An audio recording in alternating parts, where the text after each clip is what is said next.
So we should film the funny ending and one of the serious endings. Well, which serious ending do you guys want? Because we need to. Who votes? They live serious ending. Well, wait. Okay. Because the original ending. We don't have. There's two of them. One of them is they all escape. And then the second one one dies. Someone dies no matter what. Yeah.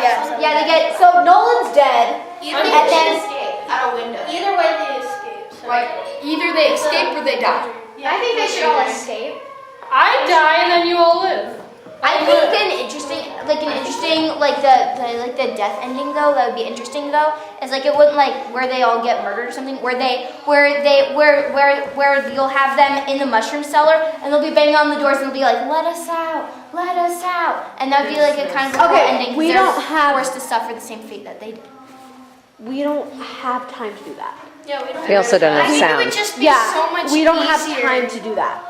I think it would just be so much easier to have everybody else escape except the one person. Well, they're gonna escape. If we did the alternate ending that we just came up with, they would still escape. Yeah, either way, but Either way they escape. Is that good with people? No one should die. Yeah. Nolan's dead and I'm dying no matter what because I'm. And then I think the rest of us should. I don't know. Like I didn't know. Maybe I should die with you. Wait, Okay. Nolan and I should both die because he's the director and I'm a writer. Okay. Wait, guys. Okay. So who votes on everybody die in the end? Okay. Everyone dying in the end. So who votes on everybody except Nolan making it out from the end? Everybody? Okay, that's Okay. then we'll also make an alternate ending of the cleanup. Okay, that's good. That's a really good idea. Cleanup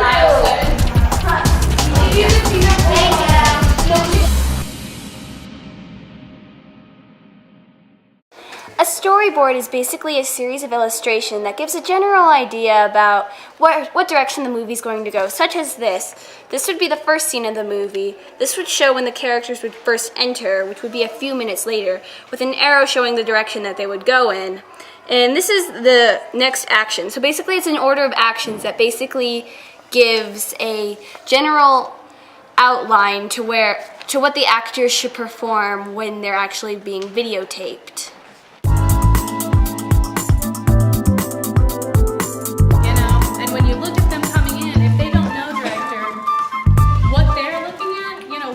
Purpose for coming in it, or even just something like they need to have more than just bodies flailing into a building.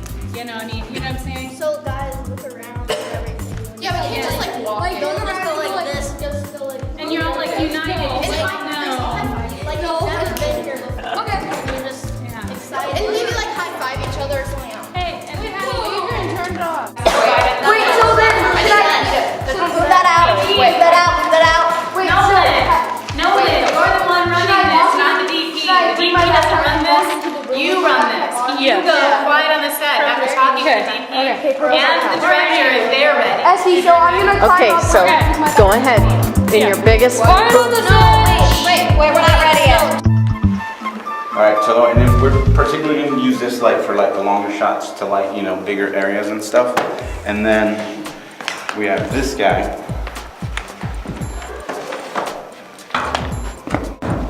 Alright, now as soon as you plug it in, one light's going to come on. Alright, that way you can always you can always leave this one plugged in so that even when you're working in the dark, you have a light to work with. That is actually called a work light. And then in the back, you guys have switches for the rest of them. That's how bright this gets. So you stand just a little bit over this way, right there. That's good. See the framing and the picture frames are going to be right there, right? Okay. Now, just because you have such a white wall there. Right.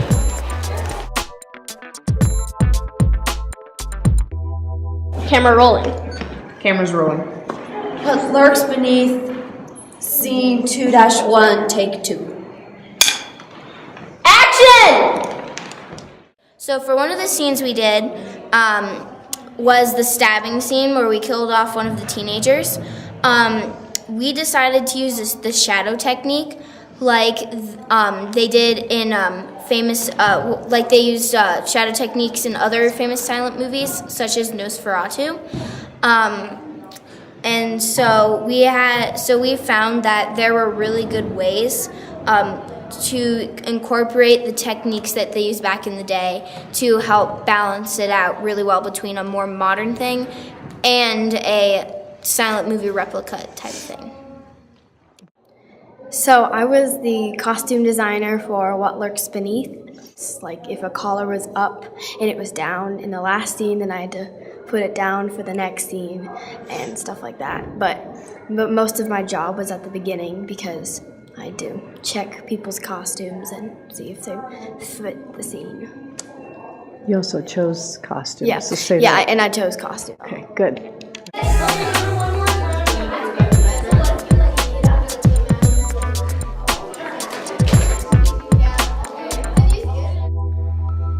I was the director in What Lurks Beneath, and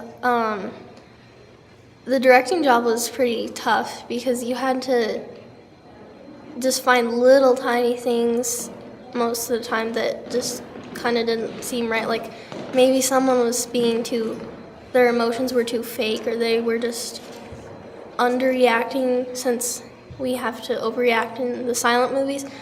But whatever it was, you just had to notice it and you had to critique it so perfectly. When we do the scene, again, you need your backpack on, but you don't need to do that again. You're just doing this one scene. So just, throw in your backpack. You just have to we had to do some things to make them excited, like scream chocolate or One Direction is over there or something. And it made them excited, I think. And it did help, so yeah.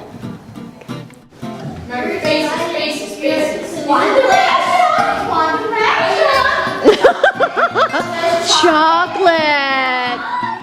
So in the movie What Lurks Beneath, I was the set designer.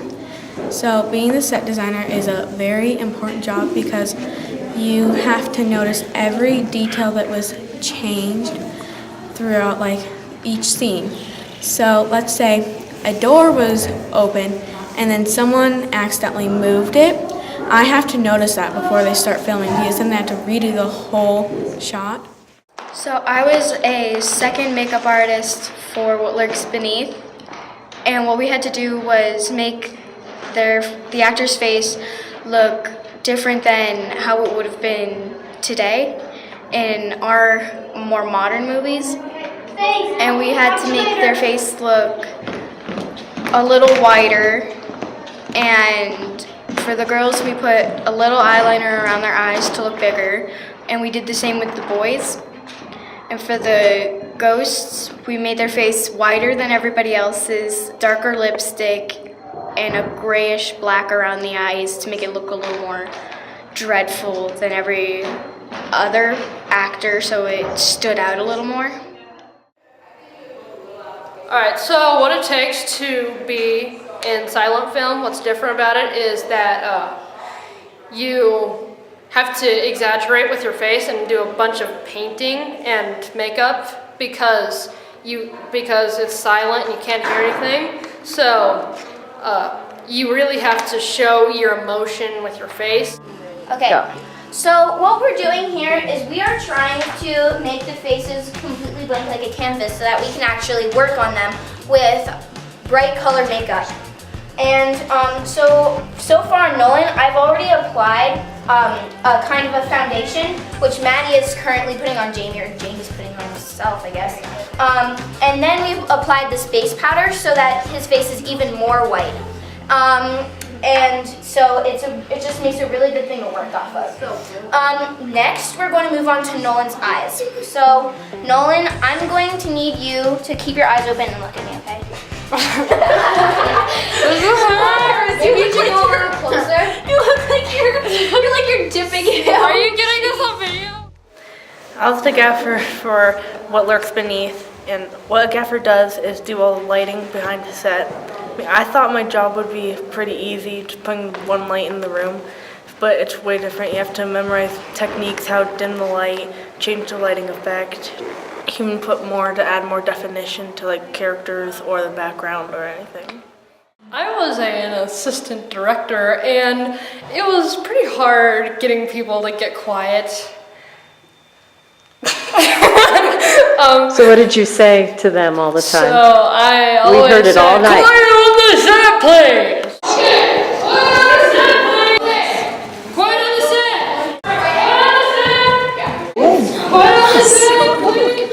So one of the secrets of being a good photography or director of photography would be deciding what would look best when it's all said and done, and really shooting for the edit. At the end of the shot, just kind of. Can we turn that couch around? No, it's okay. We can tilt it kind of so it's angled out of the camera. Yeah. So you're gonna kind of like, Grace is gonna come over, hit it off, then kind of like walk away, okay?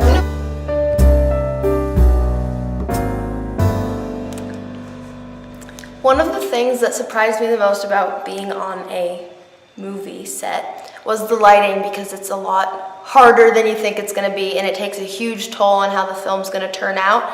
You need to try out different techniques, and you can't just ignore it because it really affects the film a lot. And being an actor, there's lots of waiting time, and you have to wait till people get all the lights set up, and then you don't really get a say. Get a say on what you do. So if you had to go outside in freezing weather, you're gonna go outside. And he's gonna grab some silly street cans while you guys are kind of gonna be like still admiring everything. Yeah. Then When we come in. Yeah, and then like once you come in, so that's gonna happen. Then Jamie's gonna hand you like some cans. The users are just gonna start like kind of running that way. Okay, running in just for no reason. Yeah. No, because you're gonna be like start spraying silly cans.